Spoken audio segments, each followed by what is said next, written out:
Alright, so we're continuing from yesterday's discussion regarding the principles of Melacha of Tzeddah, of trapping. Yesterday we discussed the first two concepts. So number one was Mino Nitzod, is meaning that any animal which it is generally people hunt down for or trap, that is considered an animal which is a Sudaraita, anything else would not be. The second qualification is that it has to be used for the purpose of the animal itself. Now today what we're going to do is we're going to discuss one more qualification, which is probably the most surprising one, but this really throws everything off to see whether it's an Isur D'Oraita or it's an Isur B'D'Rabbanan. In order to appreciate it, let's look at a Mishnah. The Mishnah is in Daf Yud Zayin with Bet, in first parak, Masechet Shabbat. Mishnah says the following. According to Bet Shammai Omrim, Ein Porsim Mitzudot Chayav V'Ofo V'Dagim Ela K'dei Sheyitzim B'Od Yom. According to Bet Shammai, a person is not allowed to place any traps before Shabbat. He's not allowed to place any traps before Shabbat, even if it's going to, not violating any Shabbat laws whatsoever by doing so. Bet Hillel, Omrim Mutar. Bet Hillel says that it's permitted. So now, let's think of the following idea. There's a fundamental difference between Bet Shammai and Bet Hillel regarding the Melacha of Shabbat and whether Melacha is allowed to continue to Shabbos. According to Bet Hillel, if a Melacha starts before Shabbat and enters into Shabbat, it's completely permitted. There's no issue whatsoever. This is actually the heter for using timers on Shabbat, because as long as something started beforehand, even if we continue into it, it's not a problem. Now, Bet Shammai does not agree to this principle. He holds that your kelim, they're not allowed to do work into Shabbat as well, and that's an issue. However, Tosfot finds something interesting over here.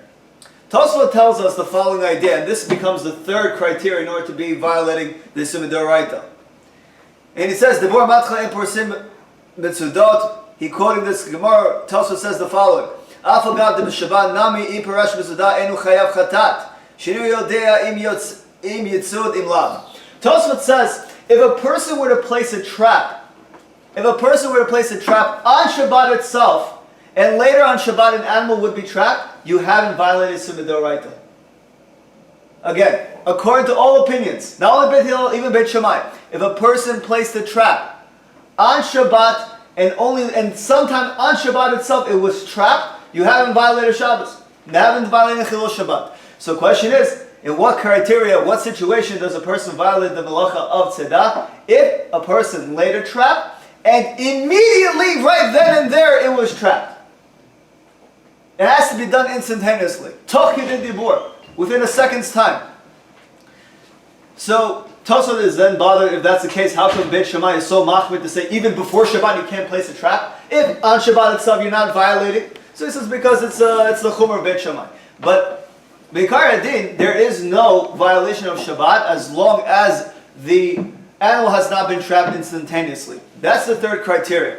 So, for see over here, the third one, and it's really a subcategory, it needs to be caught immediately.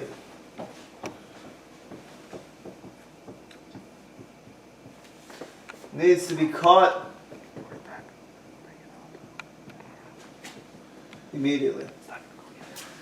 So, in order to figure it out, let's see, how is this different than any other melacha? Let's say a person places a pot of water on top of a fire, top of a stove top, and it starts heating up. So now, does it become cooked immediately? No, it doesn't. It will cook within a few minutes, let's say. How come over there a person violates the melacha bishul of cooking if it hasn't happened immediately?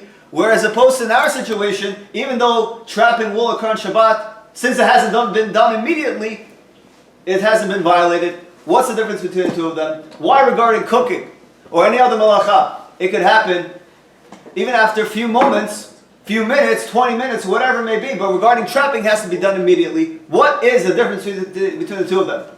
Yes? Guaranteed to happen? Guaranteed, exactly. What are the chances of this happening? So that's actually the shita of the Khatam Sofer.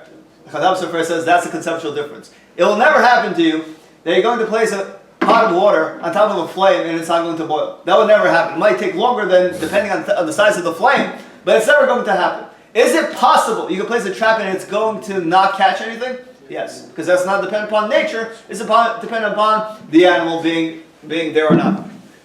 So for that reason, Tosfot gives us the third qualification, and this is that it requires it to be done immediately. If it hasn't been done immediately, if it has not been done immediately, but only after a few moments later, 20 minutes later, whatever short period of time that we're discussing, that has not been an Isur Midoraita. So to recap, three qualifications. Again, Mina Nitzon, there has to be something that a person generally goes and traps after.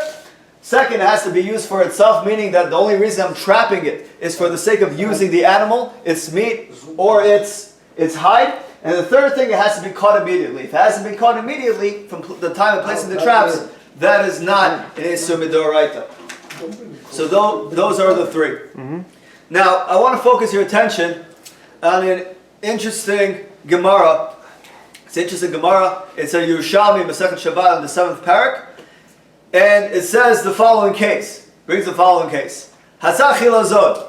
The person traps a chilazon. We spoke yesterday that chilazon is the animal through which they produce the tchelet. Uvatzo it hanit tnei chayv shtaim.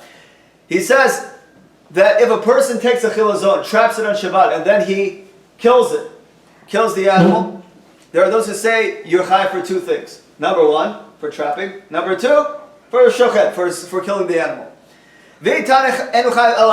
And there are those who say they only chayv for one. You only chayv for one melacha.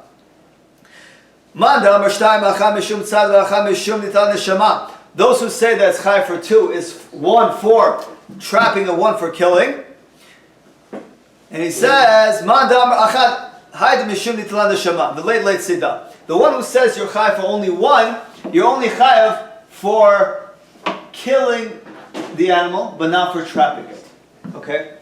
So now, clearly, the question is, what happened with the whole Siddha? Why isn't trapping one of them?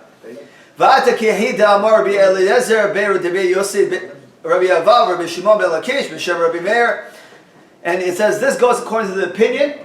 This goes according to the opinion which says Min Chayat Torah Bara Kadosh Baruch Hu Moshe B'Midbar Kivasha Saba Melachim Mishkan Nignaza. So the reason that this Tana holds that a person would not violate the melacha of trapping a chilazon on Shabbat, but rather only killing it, is because they hold that there is no melacha of trapping midoraita. That according to Yerushalmi, one opinion holds there is no such thing as trapping. And that's a very astonishing, because the idea of 39 melachot is actually comes from the Pesukim. There is a remez. The Gemara Masechet Shabbat tells us from the pasuk Elahad Varim that they learned that 39 melachot is midoraita. So if you're trapping, you have to compensate it with something else. That's what it ends up being. The question is, how come that's the case? Why is a person violating only the melacha of killing it but not trapping it? So according to the Korban Haidah tells us the following. The reason is, based on the Gemara, is because since trapping was not a necessity, it was not a necessity in the midbar because there was no animals necessary to be trapped. Therefore, since it wasn't done in the midbar, therefore it's not going to be a melacha, and we have to find some other melacha to use as a replacement. That seems fair.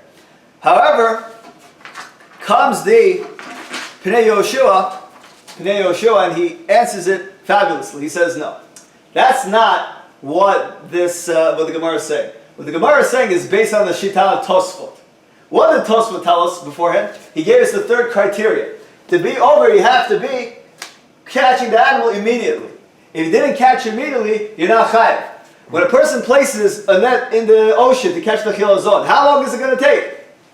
How long is it going to take? Forever. It's going to take a long time. It might take a day or 2 days before anything happens. It may take even longer. Since it would take a longer period of time than immediately, therefore a person's not chayav. So we don't have to say that according to the Yerushalmi, it has to be that there's no such thing as sedah. Of course there's sedah. Of course there's trapping. But rather, the case is that since you require the third element of having it done immediately, therefore a person would not be over. And he brings other proofs to this as well. He brings a proof to say that if that's the case, if you mamish need everything from the Mishkan, how come The Torah also forbids a person for placing a seed in the ground or for harvesting or any of the things that were actually not done in the midbar. It wasn't done. So therefore it's a clear proof to show that not everything that must have been done in the midbar must be done in the Mishkan as well. There are things that are preparatory stages as well that even though not have been performed in the midbar would be appropriate to count as one of the 39 malachot. Now the Ramban kind of disagrees to this notion. It's brought down in Neglei Tal. The Ramban says that really if you're going to say there was no sowing in the midbar, this isn't the proof. Because we know Yaakov Avinu, he was the one who commanded his children to go in Eretz Mitzrayim and plant already beforehand. So since there was already preparatory stages even before the midbar, it's not a valid proof. But we do understand at least that based on this Tosfot, it's able to answer the question of why the Yerushalmi doesn't bring it down. So to sum it up, there are 3 requirements.